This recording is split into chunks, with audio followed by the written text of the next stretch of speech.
அனைவருக்கும் வணக்கம். எனது கல்லூரி எனது பெருமை. நான் முனைவர் க. உமாராணி, உதவி பேராசிரியர், தமிழ்துறை, சீதாலட்சுமி ராமசுவாமி கல்லூரி, திருச்சிராப்பள்ளி. இன்று நாம் காணவிருக்கும் தலைப்பு திருவாசி மாற்றுரை வரதீஸ்வரர் ஆலயத்தின் தனிச்சிறப்புகள். திருவாசி மாற்றுரை வரதீஸ்வரர் ஆலயத்தின் முகப்பு தோற்றத்தை பார்த்து கொண்டிருக்கிறோம். கிபி 9ஆம் நூற்றாண்டில் சோழர் ஆட்சி காலத்தில் கட்டப்பட்டுள்ள மாற்றுரை வரதீஸ்வரர் ஆலயத்தின் உள்ளே நுழைந்ததும் முதலாவதாக விநாயகர் சன்னதி காணப்படுகின்றது. இதனையடுத்து கோவிலின் கொடிமரம் அமைந்துள்ளது. புகழ்பெற்ற சிவாலயங்களில் வன்னிமரம் தலவிருட்சமாக உள்ளது. வன்னி மரத்தடியில் உமாதேவி தவம் செய்வதாகவும் வாசம் செய்வதாகவும் புராணங்கள் கூறுகின்றன. அவ்வகையில் இத்திருத்தலத்திலும் பாலாம்பிகை அம்மனாக இறைவி காட்சி தருகிறாள். விநாயக பெருமானுடைய பஞ்சபூத சுரூபத்தை உணர்த்தும் 5 வகையான மரங்களில் வன்னிமரம் அக்னி சுரூபமாக காணப்படுகின்றது. சனி பகவானுக்கும் விநாயக பெருமானுக்கும் வன்னிமர இலை மிகவும் விருப்பமான இலையாகும்.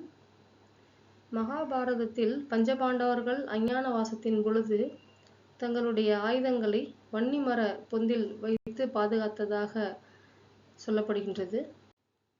திருவாசி தலத்தில் எழுந்தருளி இருக்கும் மாற்றுரை வரதீஸ்வரர் சமேத பாலாம்பிகை. லிங்க வடிவத்தில் இறைவனும் பாலாம்பிகை அம்மனும் அருள்பாலிக்கும் காட்சி. மாற்றுரை வரதீஸ்வரர் கோயில் என்பது திருச்சிராப்பள்ளி மாவட்டம் திருவாசி என்ற ஊரில் அமைந்துள்ள சிவாலயமாகும். காவிரியின் வடகரை தலங்களில் 62வது சிவாலயமாகவும் உள்ளது.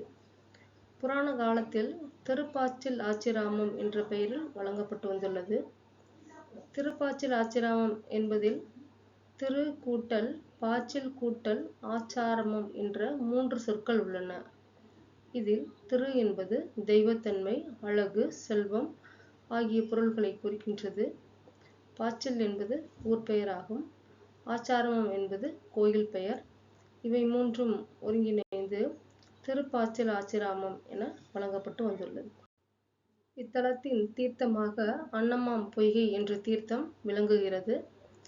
இதற்கு பிரம்ம தீர்த்தம் என்ற மற்றொரு பெயரும் உண்டு.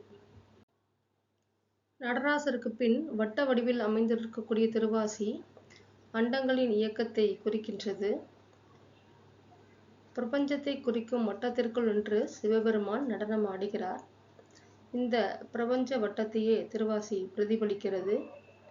மாற்றுரை வரதீஸ்வரராக இறைவன் அருள்பாலிக்கும் தலம் இதுவாகும். மாற்றுரை வரதீஸ்வரர் வரலாறு. திருத்தல யாத்திரையின் போது தனது அடியார்களுக்கு குறைவில்லாத உணவு வழங்குவது சுந்தரரின் வழக்கமாக இருந்து வந்துள்ளது. இதற்காக ஆங்காங்கே பொன் பெறுவது அவருடைய வழக்கமாகும். இப்படி திருவாசி தலத்தில் பொன் பெற்ற போது அதனுடைய தரத்தை சோதித்து பார்க்க வேண்டிய சூழல் ஏற்படுகின்றது.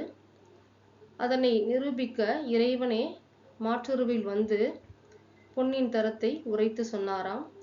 இதனாலேயே இந்த இறைவனுக்கு மாற்றுரை வரதீஸ்வரர் என்ற பெயர் வந்ததாக வரலாறு கூறுகின்றது. சுந்தரருக்கு பொற்கிழி தந்த ஸ்தபன மண்டபம் இன்றும் காணப்படுகின்றது. இந்த மண்டபத்தை கல்வெட்டு ஒன்று கிளி கொடுத்தருளிய வாசல் என்று கூறுகின்றது. இங்குள்ள ஈசனை ஐயடிகள் காடவர் கோடம் தன்னுடைய சேத்திர கோவை என்ற நூலில் பாடியுள்ளார். இத்திருத்தலத்திற்கு திருஞான சம்பந்தரின் வருகை. திருஞான சம்பந்தர் தனது 5வது தல யாத்திரையின் ஒரு பகுதியாக திருவையாறு தலம் சென்றார். காவிரியின் வடகரை தலமாகிய திருப்பாச்சிலாச்சிராமம் சென்றதாக சேக்கிழார் தன்னுடைய பெரிய புராணத்தில் பதிவு செய்கின்றார். அப்போது கொல்லிமலவன் என்ற அரசனுடைய மகளுக்கு முயலகன் என்ற ஒரு நோய், வலிப்பு நோய் வந்துவிட்டது.